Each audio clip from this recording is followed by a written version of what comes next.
और मेरा वो फर्स्ट केस था, मुझे आज भी याद है कि उस कस्टमर को मैंने 14 लाख डिस्बर्समेंट किया था विद बैलेंस ट्रांसफर। तो वो एक मोमेंट मेरी लाइफ में ऐसा था कि मुझे ये चीज़ तो समझ में आ गई कि आप अगर किसी चीज़ पे आप डीपली स्टडी करते हो, तो इम्पॉसिबल नाम का कोई वर्ड नहीं होता है, उसको पॉसिबल बनाया जा सकता है। सर जैसे आज की जनरेशन जो सेल्स में आ रही, जैसे आपने भी जब अपना फर्स्ट एआरओ से पोजीशन पे स्टार्ट करा था, तो आज की यूथ सेल्स में आने से पहले डरती है। वो सोचती हैं कि सेल्स रिस्की है, सेल्स टफ है। तो आप उन्हें क्या मैसेज देना चाहोगे? ये एक चीज़ फिक्स है कि लाइफ में सक्सेस का कोई शॉर्टकट नहीं होता है और ना ही कभी हो सकता है। जो हमारे co-founder and CEO Naveen Arora sir हैं, मैं उनकी काफ़ी रिस्पेक्ट करता हूँ और सच में मेरी लाइफ में टू बी ऑनेस्ट मैं ये बोलना चाहता हूँ कि एक भगवान की तरह वो हैं कि success is never earned, it is rented and rent is due every day. Hello and welcome to voices of Rupeek. आज हम बात करने वाले हैं एक ऐसे लीडर की जिनकी जर्नी टेक्स्ट बुक से शुरू हुई और रियल लाइफ बैटलफील्ड में शाइन की। From government college to gate rank around 1000, maths physics के teacher to 9 years of hardcore sales, और आज रूपी क्यू में 100 प्लस की टीम को लीड करते हुए एवीपी के तौर पर वो सिर्फ टारगेट्स नहीं बल्कि स्टैंडर्ड्स को भी राइज कर रहे हैं। ये स्टोरी है मिस्टर अभिषेक शुक्ला की, जिन्होंने प्रूव करा कि ग्रोथ सिर्फ स्किल से नहीं, माइंडसेट, ओनरशिप और नेवर गिव अप एटीट्यूड से भी होती है। Welcome to the podcast sir. Hi Dhoni. How are you feeling today? I am fine, I am good. Sir आपका बैकग्राउंड इंजीनियरिंग था। Right. आपने इंजीनियरिंग बैकग्राउंड से स्टार्ट करा। Right. आपकी गेट रैंक अराउंड 1000 थी और Right. फिर आपने एक सडन शिफ्ट करा सेल्स में। यस। ये जर्नी रूपी क्यू के एवीपी तक, आज की रूपी क्यू की एवीपी सेल्स तक की, ये कैसे बिल्ड हुई? 2016 मैंने इंजीनियरिंग कंप्लीट की अपनी 2016 में। एक बरेली में यूपीटीयू का एक कॉलेज है, उसके थ्रू मैंने इंजीनियरिंग किया। इंजीनियरिंग करते समय मेरा काफ़ी इंटरेस्ट था इलेक्ट्रॉनिक्स एंड कम्युनिकेशन में और मैं इलेक्ट्रॉनिक्स एंड कम्युनिकेशन फील्ड में ही आगे जाना चाहता था। बट रैंडम एक उस समय कोई ऐसा गाइड करने वाला नहीं था। मैं 2016-17 में अराउंड दिल्ली आया और दिल्ली कुछ मेरे फ्रेंड सर्कल्स थे जिन्होंने मुझे सजेस्ट किया कि सेल्स की तरफ एक बार आपको जाना चाहिए, क्योंकि इसमें आपको हर तरीके से आपकी इनकम, आपकी कम्युनिकेशन स्किल्स, आपके मदर टंग लैंग्वेज, काफ़ी सारी जगहों पे आपको काम करने का मौका मिलेगा। ऐसा नहीं है ध्वनि कि मैंने पहले ट्राई नहीं किया था कि मैं अपने कोर फील्ड में जाऊं। मैंने इसके लिए कई इंटरव्यूज़ भी दिए थे जिसमें मेरा सिलेक्शंस भी हुआ था। मैंने एक दो कंपनीज में भी काम किए जो आई थिंक एमएनसीज कंपनीज थी। बट एक होता है ना कि इंटरनल सेटिस्फेक्शन, मेरे को वो इंटरनल सेटिस्फेक्शन नहीं आ पा रही थी। देन मैं मूवमेंट किया सेल्स की तरफ और एक छोटी सी कंपनी में मैंने अप्रॉक्सीमेट 6 मंथ या अराउंड 7 मंथ मैंने वहाँ पे काम किया होगा। मुझे काफ़ी कुछ सीखने को वहाँ पे मिला और धीरे धीरे मैं इस फील्ड में आगे बढ़ता गया, मेरा इंटरेस्ट इसमें बढ़ता गया और मुझे लोगों से बात करना, एवरीडे कस्टमर से कम्युनिकेट करना, ये सारी चीज़ें मुझे अच्छी लगने लगी और मैं इस डायरेक्शन में डे बाय डे मूवमेंट होने लगा मेरा और शायद रिस्पॉन्सिबिलिटीज़ 1 साल, 2 साल, 3 इयर्स के बाद मुझे एक रिस्पॉन्सिबिलिटीज़ मिलने लगी। अब मुझे उस काम में मज़ा आने लगा और बड़ा डेडिकेशन के साथ मैं वो काम करता हूँ और मैं ऐसा समझता हूँ कि मेरे लिए शायद वही सही था। सर ये ग्रेजुएशन से सेल्स में, इस बीच आपने मास्टर्स भी करी। राइट। तो उस मास्टर्स में आपने साथ साथ क्लासेस भी ली। आप राइट। पीसीएम स्टूडेंट रहे हैं, तो राइट। आपने मैथ्स की और फिजिक्स की 12th स्टैंडर्ड के बच्चों को क्लासेस भी दी राइट। मास्टर्स के टाइम। तो उस टाइम ने, उस फेज ने आपको कैसे शेप करा? एक्चुअली क्या होता है ध्वनि, मैं आपको बताना चाहूँगा कि आपको आइडिया होगा जो दिल्ली एनसीआर या मैं पंजाब के लवली यूनिवर्सिटी से मैंने अपनी पोस्ट ग्रेजुएशन कंप्लीट की थी। तो एक होता है कि स्टार्टिंग्स में घर का सपोर्ट होना वो मेरे पास था, बट मेरे डैड खास तौर से वो चाहते थे कि आज के जो यूथ है, जो जनरेशन्स है, वो काफ़ी गलत वे में आगे लोगों के साथ बढ़ते हैं। बट उनका एक था कि एक लिमिटेड जो पॉकेट मनी होती थी मुझे मिलती थी। बट उस पॉकेट मनी से अब ये होता था कि उसे मेरे को अब सारी चीज़ें अपनी कवर करनी होती थी, अपनी फ्रेंड सर्कल भी कवर करना होता था, पार्टीज़ भी अपनी कवर करनी होती, स्टडी भी कवर करना होता था, रूम रेंट, बाकी सारी चीज़ों में मुझे ऐसा लगा कि मुझे अब कुछ एडिशनल्स इसमें करना चाहिए और मैंने वो 2-3 साल के गैप में जो रहा, मैंने उसमें काफ़ी हार्ड वर्क किया। उसमें मैंने मेरा फिजिक्स और केमिस्ट्री, मैथ्स काफ़ी स्ट्रॉन्ग था। आज भी मैथ्स की वजह से मैं सेल्स में काफ़ी कुछ कर पाया हूँ। तो मैंने वो एक मतलब उसको एक टास्क लिया और मैंने कुछ कोचिंग्स स्टार्ट किए। कुछ स्टूडेंट्स जो मेरे यूनिवर्सिटी के आसपास के कॉलेज में ही पढ़ते थे। उसमें मेरा थोड़ा-सा रुझान हुआ, उसमें मुझे कुछ एक्स्ट्रा पॉकेट मनी भी अर्न हो जाती थी। तो मेरे लिए वो बेटर था कि मैं कुछ एडिशनल्स कर पाऊँ और वो कुछ पॉकेट मनी जो मेरे खर्चे जो नॉर्मली हर यंगस्टर्स के लिए खर्चे होते हैं, जो अपने घर को छोड़ के बाहर और बड़ी सिटीज़ की तरफ मूवमेंट लेते हैं। तो ये काफ़ी मेरे लिए हेल्पफुल था और मैंने उसमें भी काफ़ी कुछ सीखा, जो शायद आज मुझे उसमें काम आता है। काफ़ी मुझे उसमें हेल्प मिलती है अपने काम में उसको लेके। सर सेल्स लाइफ जब आपने शुरू करी 2017 में, तब आपकी जो पहली सेल्स कॉल थी तो वो कैसी थी और उसने आपको क्या सिखाया? एक्चुअली मैं जैसे सभी के साथ होता है, मेरे साथ भी ध्वनि ऐसा ही कुछ था कि मैं बड़ा डरता था। पहले फर्स्ट कॉल जब मेरी कस्टमर से बात हुई, मुझे आज भी याद है कि वो एक कस्टमर था जिसको शायद कहीं से लोन प्रोवाइड नहीं हो पा रहा था, just due to the over obligation जो हमारे आज के टाइम पे हम बोलते हैं जिसको कि फायर। तो उस समय मुझे इतनी कुछ आइडिया नहीं था कि कस्टमर की एलिजिबिलिटी कैसे बनती है और बाकी चीज़ें। बट उस पे वो कस्टमर से जब मैंने फर्स्ट टाइम बात किया, तो बेसिक्स था कि मे बी शायद मुझे आज भी याद है वो पल कि उस कस्टमर को शायद एजुकेशन लोन की ज़रूरत थी जो उसके बच्चों को आगे, बट वो एजुकेशन लोन उसे नहीं मिल पा रहे थे। पर्सनल लोन की तरफ कोई हमें डॉक्यूमेंट्स की ज़रूरत नहीं होती है, ये अनसिक्योर्ड लोन होते हैं, मुझे ये पता था।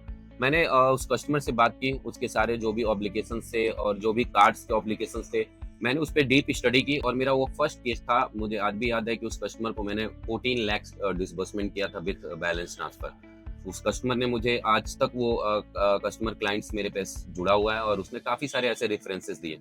तो वो एक मोमेंट मेरी लाइफ में ऐसा था कि मुझे ये चीज़ तो समझ में आ गई कि आप अगर किसी चीज़ पे आप डीपली स्टडी करते हो, तो इम्पॉसिबल नाम का कोई वर्ड नहीं होता है, उसको पॉसिबल बनाया जा सकता है। सर आपकी 9 साल की जर्नी रही, 2017 में आपकी फर्स्ट कॉल जैसे भी आपने बताया, और अब 2025 में आप एवीपी हैं, एवीपी सेल्स यूपीक्यू में। तो वो 9 साल का सफर जो आपका था, उसमें आपको सबसे बड़ा लेसन क्या रहा? एक्चुअली ध्वनि मैं इसमें ये बोलना चाहूँगा कि उस समय मैं एक एआरओ की प्रोफाइल पे काम कर रहा था।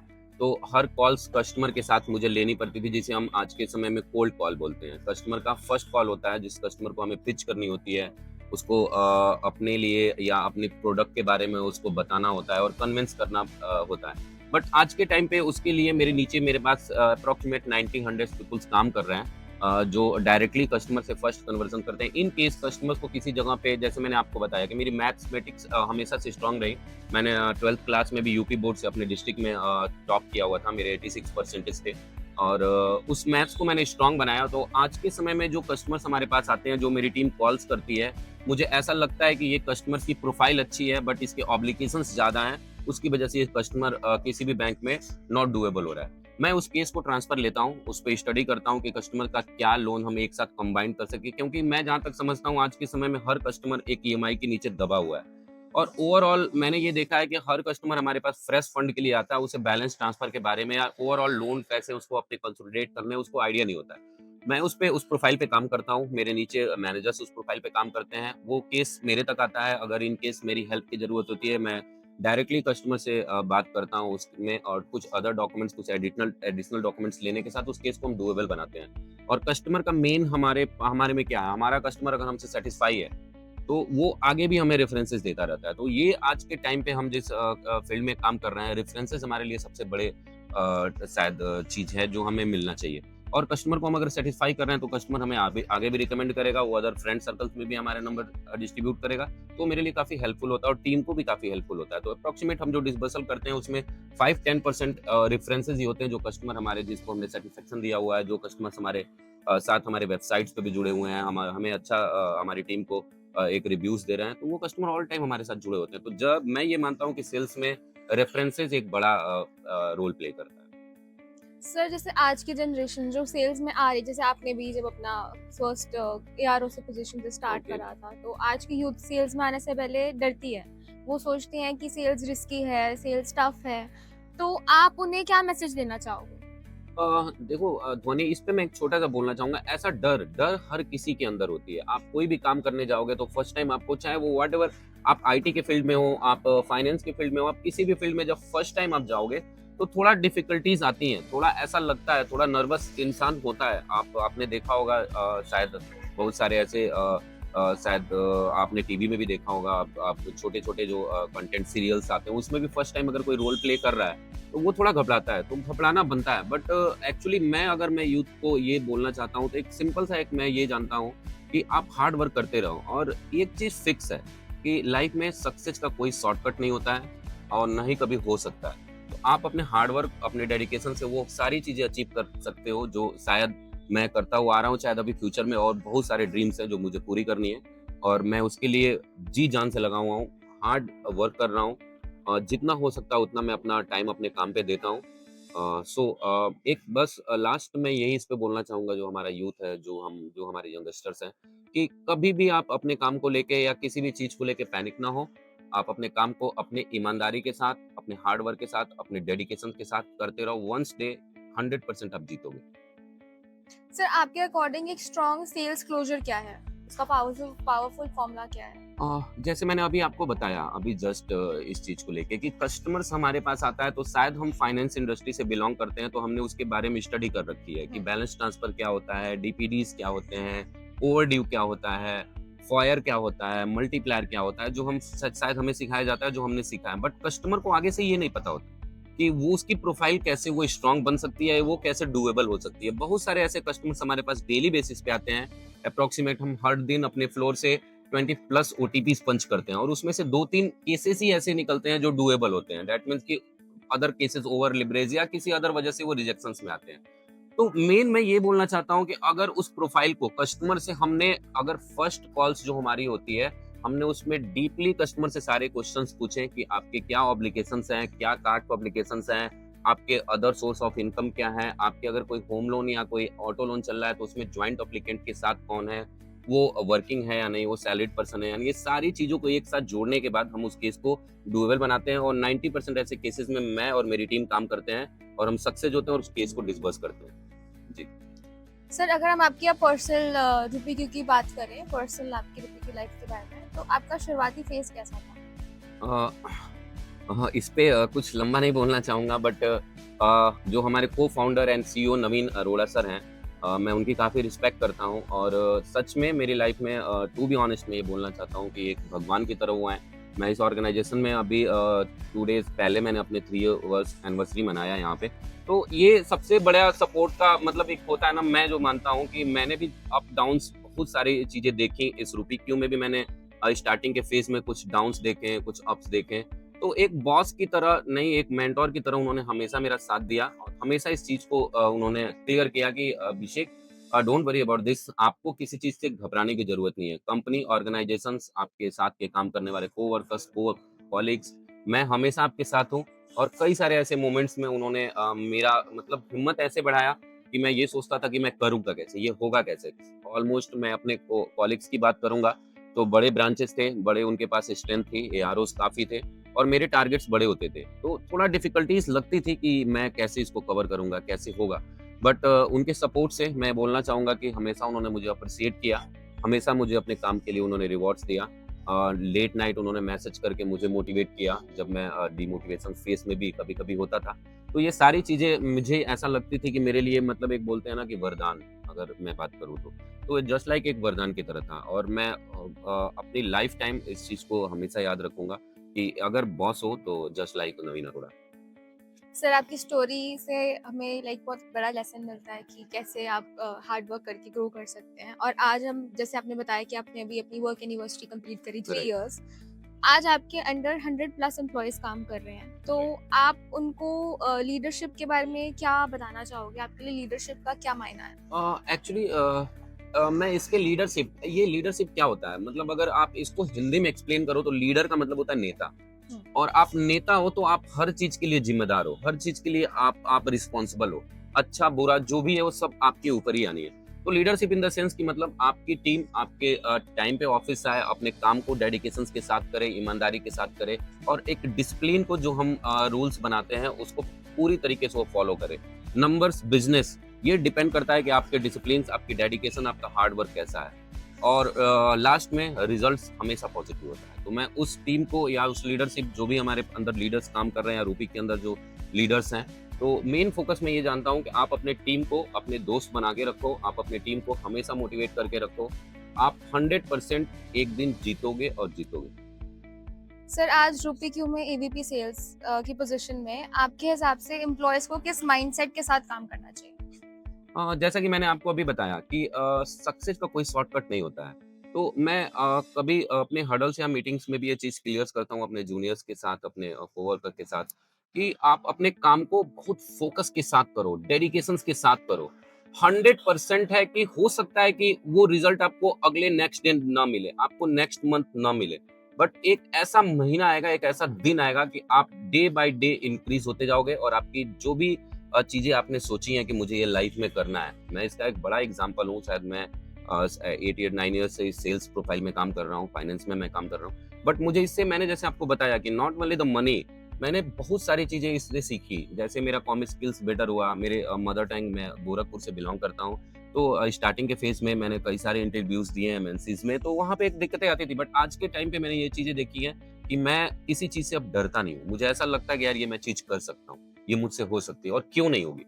तो मैं अपनी टीम को भी हमेशा ये बोलता हूँ कि डरना नहीं है, आप एक बार ट्राई तो करो, 100% आप जीतोगे। तो वो वाली एक थॉट्स होती है ना कि जो मेरे माइंडसेट में हमेशा बना होता है। एक और अगर आप किसी पोजीशंस पे पहुंच गए हैं, आप कुछ कर रहे हैं, तो एक छोटा सा वो एक बोलते हैं ना कि success is never earned, it is rented and rent is due every day. तो जस्ट लाइक आपकी लाइफ भी वैसे ही है। आप किसी पोजीशन पे पहुंच गए हो, या आपका आप टीम लीडर्स हो, या आप मैनेजर्स हो, या आप एक एआरओ भी हो, आप एक प्लेटफॉर्म पे खड़े होकर एक अच्छा काम कर रहे हो, तो आप इसको बनाए रहने के लिए आपको हर दिन मेहनत करना है। क्योंकि आप बोलते हैं ना कि आप एक किराए के घर में रह रहे हो, वो जो सक्सेस है उसको बरकरार रखने के लिए आपको हर दिन हर एक पहलू पे ईमानदारी से और डेडिकेशन के साथ आपको काम करने की जरूरत है। जी। सर ये बहुत लाइक मोटिवेटिंग है, अगर कोई इस पे इम्प्लीमेंट करे तो इट्स एक्चुअली वेरी मोटिवेटिंग। और ये चीज़ आप अपने अपनी लाइफ में भी इम्प्लीमेंट करी होगी। अलग अलग एमएनसीज में आपने बताया आपने काम करा, Yes. फिर एज एन एआरओ, फिर टीम लीडर, मैनेजर और अब एवीपी। तो आपकी इस करियर जर्नी का वो मोमेंट कौन सा था जब आपको लगा कि yes, all this hard work was worth it? Actually इसमें मैं ये बोलना चाहूँगा कि खासकर मैं, मतलब फ्यूचर, मैंने कभी फ्यूचर पे ये नहीं काम किया कि मेरा फ्यूचर कैसा होगा। मैं आज एट द टाइम प्रेजेंट पे जीता हूँ। मुझे पता है कि मैं आज क्या हूँ और मेरा आज दिन मुझे कैसा बनाना है। तो हर एक नया दिन जो होता है, जैसे मेरे लिए आज का डे है, मैं आपके साथ अभी बैठा हुआ हूँ, तो मेरे माइंडसेट में ये चीजें क्लियर चल रही है कि मुझे यहाँ से जाने के बाद क्या करना है, मेरे टारगेट्स क्या है, आज के डे का गोल क्या है। इन सारी चीजों को मैं फॉलो करता हूँ और एक इवनिंग तक मैं शायद 100% तो नहीं बोल सकूंगा एवरीडे, बट 80-90% मैं सेटिस्फाई होता हूँ कि आज का दिन मेरा अच्छा रहा और कल नए दिन के साथ मुझे एक नई शुरुआत करनी है, एक नई एनर्जी, एक नए डेडिकेशन के साथ। Thank you so much sir for sharing your journey, your learnings and your mindset behind every milestone. आपकी जर्नी सिर्फ इंस्पायर नहीं करती है, वो रिमाइंड कराती है कि ग्रोथ, क्लैरिटी, डिसिप्लिन और राइट डिसीजन से होती है। फिर मिलते हैं नेक्स्ट एपिसोड में एक और इंस्पायरिंग स्टोरी के साथ। Thank you Dhoni. Thank you so much, sir. Stay tuned to Voices of Rupi Q. If you found this video inspiring, don't forget to like, share, comment, and follow Rupi Q.